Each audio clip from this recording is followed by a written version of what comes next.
성숙한 어른이 갖추어야 할 좋은 심리 습관. 유리 멘탈과 이별하는 연습. 첫째, 자신을 올가매는 부정적인 생각과 잡념에서 벗어나라. 어떠한 일이든 한 걸음 물러나 중립적인 태도로 그 일을 바라보라.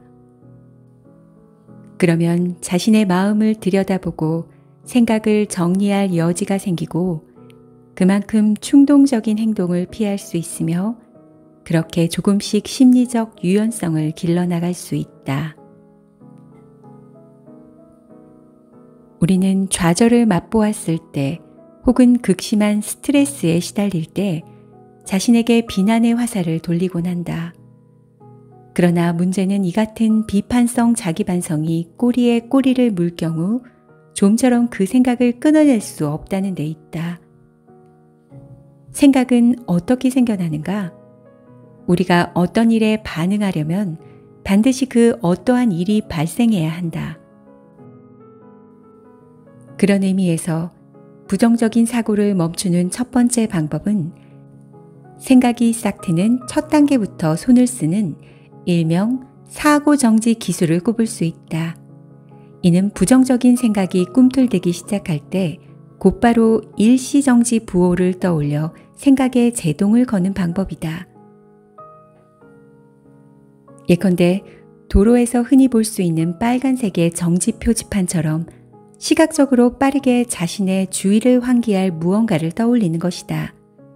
그런 다음에는 자신에게 힘이 되었던 말이나 남이 나를 격려해 주었던 기억처럼 즐겁고 긍정적인 생각을 함으로써 사고의 방향을 전환해야 한다. 이를테면 손목에 머리끈이나 고무줄을 차고 다니다 부정적인 생각이 들 때마다 이를 튕겨 잠시 생각을 끊어내는 것도 한 방법이다. 이처럼 외적 물건을 이용해 자신의 사고를 중단시키는 방법을 빠른 이탈 기술이라고 하는데 이 기술의 핵심은 어떻게 주의력을 환기하느냐에 달려 있다. 또 한 가지 방법으로 자신에게 닥친 일에 대한 느낌과 해석을 달리해 보는 것이다. 자신에게 닥친 문제를 다양한 각도로 바라보는 연습을 통해 어떻게 하면 이 문제를 그대로 수용할 수 있는지 고민해 보는 방법이다. 여기서 수용이란 피하지 않고 현재의 상황과 직접적으로 마주하는 것을 뜻한다. 우리가 흔히 얘기하는 마음챙김도 수용의 한 개념이다. 가장 간단한 마음챙김 연습. 첫째, 눈을 감고 자신을 관찰한다.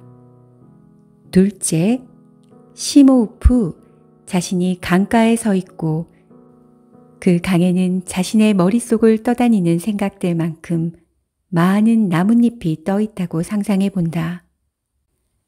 나뭇잎을 따라 자신의 잡념들을 강물에 흘려보낸다고 생각하며 자신의 머릿속을 들쑤시고 다니는 잡념들을 끄집어내 강으로 던지는 상상을 해본다. 이런 연습을 하다 보면 부정적인 생각과 스트레스는 사실 우리 삶의 일부분일 뿐임을 알 수 있다. 우리 주변엔 언제나 세균이 존재하지만 우리에겐 쉽게 감염되지 않은 면역력이 있는 것처럼 말이다. 둘째, 남들이 너무하다 탓하지 말고 내가 유리 멘탈임을 인정하라. 다른 사람의 피드백을 선의의 가르침으로 여기고 발전의 기회로 삼는다면 진짜 확고한 자신감을 기를 수 있다. 남들이 자신을 인정해주지 않으면 불같이 화를 내며 그 어떤 비판도 받아들이지 못하는 사람, 조금만 조언을 건네도 안색이 바뀌어 종일 우울한 기운을 발산하는 사람, 자신의 신경을 거스르는 SNS 댓글에 끝까지 물고 늘어지는 사람. 우리는 이렇게 툭 하면 평정심을 잃고 깨지기 쉬운 유리처럼 쉽게 상처나 충격을 받는 사람들을 속칭 유리 멘탈의 소유자라고 부른다. 물론 유리 멘탈을 가졌다고 해서 이들에게 도덕적 결함이 있는 것은 아니다. 그저 세상을 바라보는 방식이 다른 사람들과 다를 뿐이다. 이들은 보통 사람들보다 타인의 시선이나 의견에 민감하다. 유리 멘탈 강화 연습법. 자각 능력을 키운다. 조금만 더 생각을 해보면 자신이 느끼는 불편한 느낌과 상대방의 말이 정비례하지 않는다는 사실을 알 수 있다. 입장을 바꿔 생각해보는 연습을 한다. 내가 제3자라면 어땠을까? 라고 가정해 보아도 좋다. 누군가가 나를 비판할 때는 되도록 열린 마음으로 상대의 의견을 단칼에 부정하지 않도록 한다. 자신의 일 처리 방식과 가치관에 대해 분명히 생각해 본다. 상대의 생각을 지나치게 확대 해석하지도 감정적으로 대하지도 말고 소통하는 법을 배운다. 유리 멘탈을 가진 상대에게 나의 조언이 필요할까? 라고 자문해 보라. 정말로 상대를 변화시키는 것이 자신의 의무라고 생각된다면 서로 차분한 마음을 가지고 있을 때, 논쟁이 벌어지지 않았을 때 개인적으로 그와 이야기를 나누어 보라. 부디 이 같은 조언이 당신의 감정 반응을 좀 더 유연하게 만들길, 소통함에 따라 체면과 내실을 모두 고려해 지혜롭게 유리 멘탈을 극복하기 바란다. 셋째, 불편한 감정을 억누르지 않아야 내 안에 분노와 평화롭게 공존할 수 있다. 인적 없는 해변처럼 마음이 편해지는 곳에 있다고 상상해 보라. 그리고 냉정을 되찾을 때까지 그 기분을 온몸으로 느껴라. 행복해서 웃는 것이 아니라 웃어서 행복한 것이다 라는 말은 우리가 감정적으로 했던 행동이 감정의 원천이 되기도 한다는 뜻으로 행동과 감정과 행동이 상호적 관계임을 말해준다. 감정을 제어하려면 자신의 감정과 평화롭게 공존해야지 마냥 감정을 억눌러서도 또 마냥 발산하기만 해도 안 된다는 사실이다. 분노를 관리하는 방법. 첫째, 숨을 깊게 들이쉬고 천천히 내뱉으며 복식 호흡을 연습한다. 가장 간단한 연습 방법은 일단 자리에 눕는 것이다. 둘째, 누울 자리가 없다면 긴장과 이완을 반복하는 방법을 활용해 보자. 온 힘을 다해 주먹을 꽉 쥐어 그 감각을 느낀 다음 손에 힘을 풀어 이완의 감각을 느껴보는 것이다. 여기서 핵심은 화가 누그러질 때까지 이러한 동작을 반복하는 데 있다. 셋째, 인적 없는 해변처럼 마음이 편해지는 곳에 있다고 상상해 보자.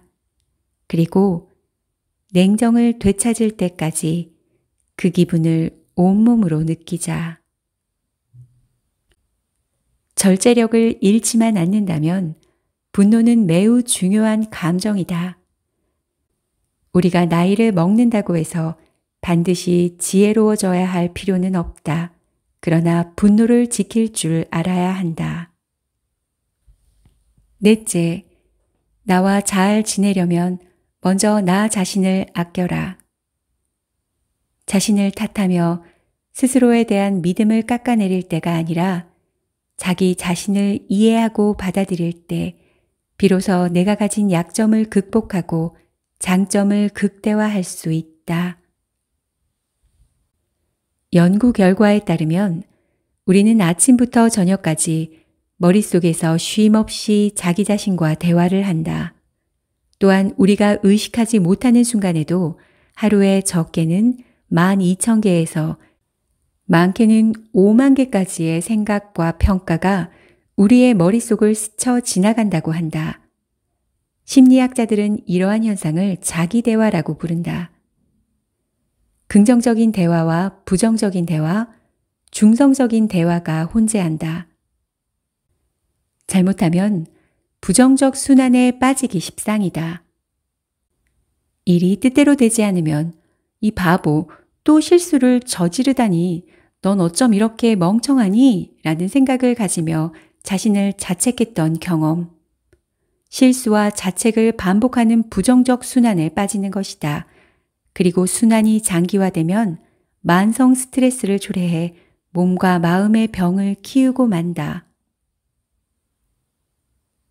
자기 대화의 부정적 순환을 끊는 방법. 1. 부정적 대화를 글로 옮겨 적어 자기를 인식한다. 2.